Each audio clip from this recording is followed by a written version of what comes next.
the Green Party is so attached to its global warming and it's terrible and must be doing something about its greenhouse gases and its pollution, that they don't want to hear that that's not happening.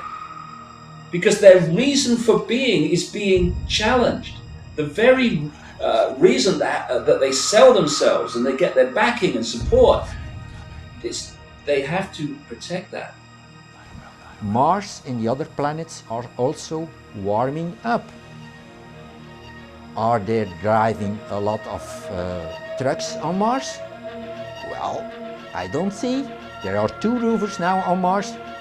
Well, okay, there is climate change. What we're seeing today in terms of global warming and climate change and all the rest of it that goes with that, I do not believe is being caused by mankind and the emissions from our cars and factories and so on. It's the sun. And the sun itself is being driven by cosmic forces as well. That we live within a universe of change, and it's foolish of us to think otherwise. A lot of the cycles, and people are talking about the sun entering a new place of the galaxy, a new part of the galaxy that we haven't been around for hundreds of millions of years. There are lots of unknowns on an astrophysics level. None of these scientists know exactly what drives the cycles of the sun. Nobody knows the theory that the Maya knew. No scientist today knows the theory about the sunspot cycle. It took me many years to find and to decode this theory. If there is one solar flare, 2.5 times bigger than the one from 1989 that destroyed the electric grid system in Canada, then the whole worldwide grid system will be completely shut down.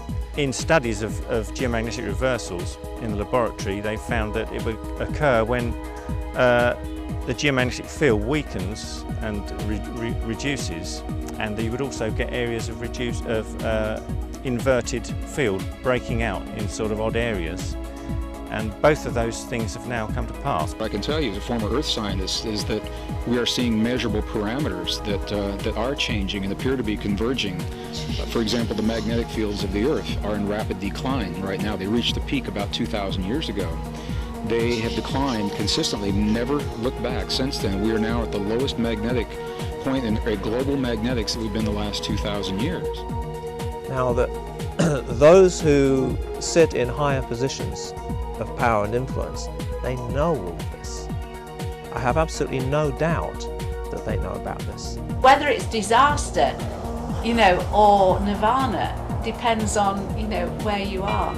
If it could be nirvana if you're, some poor guy, trying to scratch a living in the dust bowls of Africa, or it could be disaster if you happen to be one of the ruling classes who control everyone. Unless we have a radical change of consciousness, that's the future that very large numbers of people seem to be okay with. And that's what I find scary, is a future with no soul.